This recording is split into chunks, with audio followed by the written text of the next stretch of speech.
US, China see tensions on the precarious laser's edge. Pentagon accuses China of firing military-grade laser at US spy planes in dangerous new South China Sea escalation.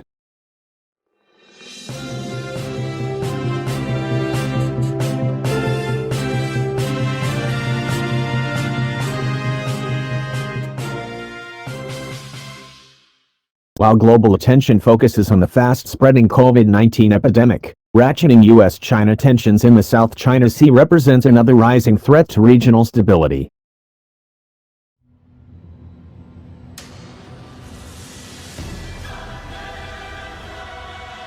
The US Pentagon announced last week that a Chinese warship fired a military-grade laser at US Navy P-8 surveillance aircraft while conducting a routine mission in the hotly contested maritime area.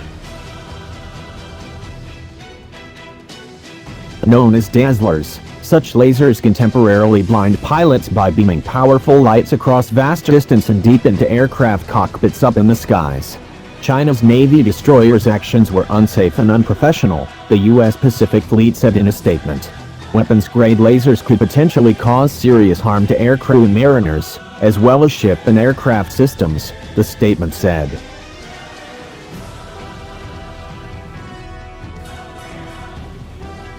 The Pentagon also took its fight to social media, with the U.S. Navy's official Instagram account accusing China of violating the code for unplanned encounters at sea, a multilateral agreement reached at the 2014 Western Pacific Naval Symposium to reduce the chance of an incident at sea. The Pentagon also warned China you don't want to play laser tag with U.S. Washington is expected to lodge a formal diplomatic complaint over the laser incident in coming days, according to news reports.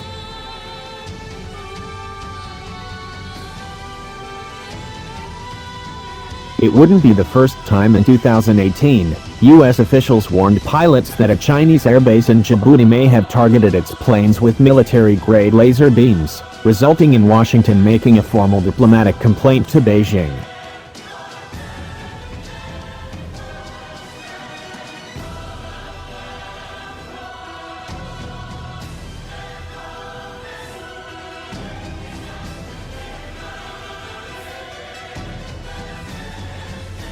The laser incident points to a potential new round of tit-for-tat provocations in the contested sea, where both China and the U.S. are locked in a heated competition for supremacy. Strategic analysts are now weighing whether wider U.S.-China tensions, including in relation to their unresolved trade war and heated words and claims amid the China-borne virus crisis, could escalate in the South China Sea situation.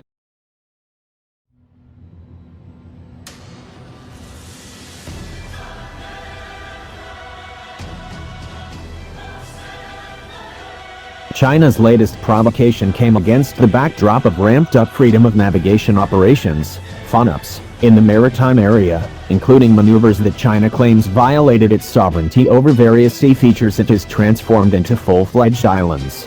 Last year, the U.S. conducted a record high of 9 freedom FONOPs in the South China Sea, up from 5 in 2018 and 6 in 2017. In January, the USS Montgomery, an Independence-class littoral combat ship, conducted the first U.S. FONOP of 2020, sailing within a few nautical miles of the China-claimed Fiery Cross Reef. Last month, the U.S. deployed the USS Wayne E. Meyer missile destroyer within 12 nautical miles of the Fiery Cross and Mischief Reefs, 2 of the largest artificially created islands in the sea. It was reportedly the first time that an American warship had challenged China's claims over the 2 land features in their surrounding waters in a single operation.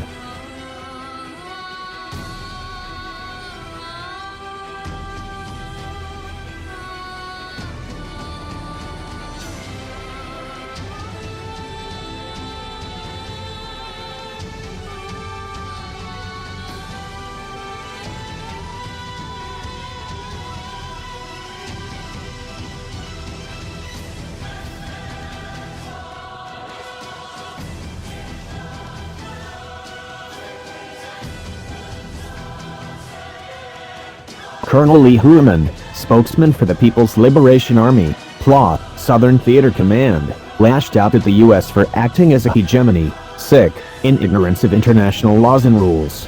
He warned the U.S. against such provocative actions to avoid any unpredictable incident. Our troops will take all necessary measures to resolutely defend national sovereignty and security and firmly safeguard the peace and stability in the South China Sea, the military spokesman added. The Pentagon, for its part, was quick to justify its latest FONUPs, which have steadily increased in frequency under President Donald Trump's administration.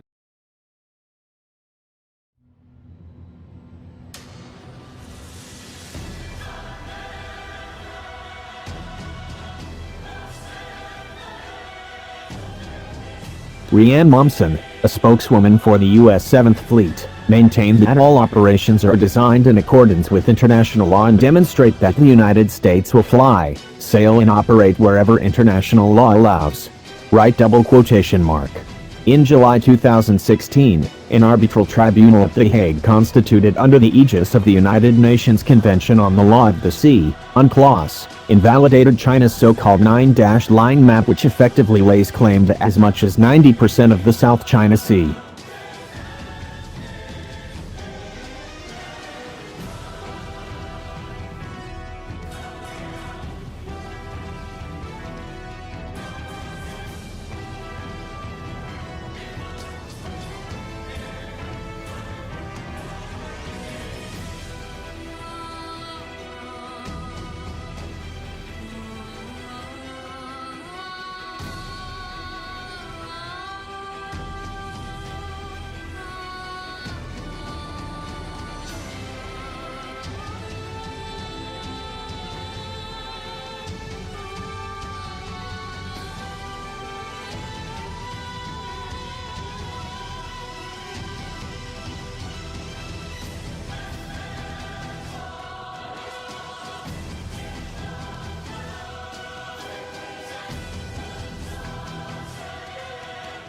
The landmark ruling, which favored certain Philippine claims over China's in the South China Sea, also censured Beijing's expansive and ecologically damaging reclamation activities and coercive actions in the maritime area.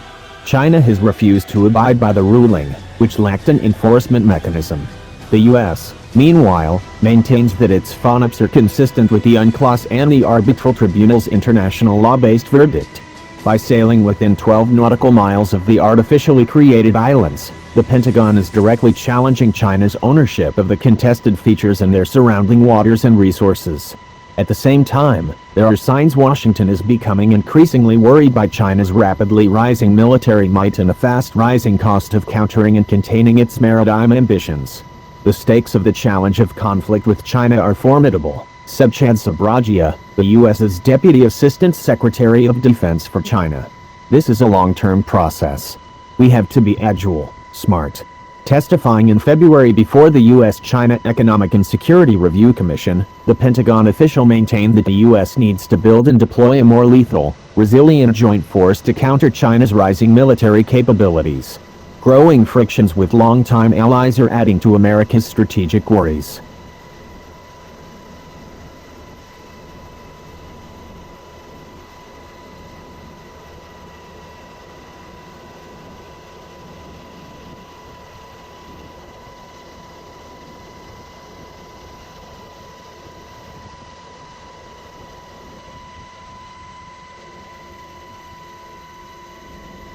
The Philippines' decision last month to abrogate its decades-old Visiting Forces Agreement, VFA, with the U.S., a pact that allows for the positioning of U.S. troops and equipment on Philippine soil, is of particular concern.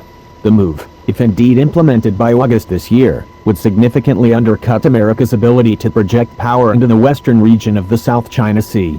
Sabragia, for his part, noted that Manila's move came as no surprise. It's a competition, the official said. We have to be very clear-eyed. These countries are coming under increasing pressure by China.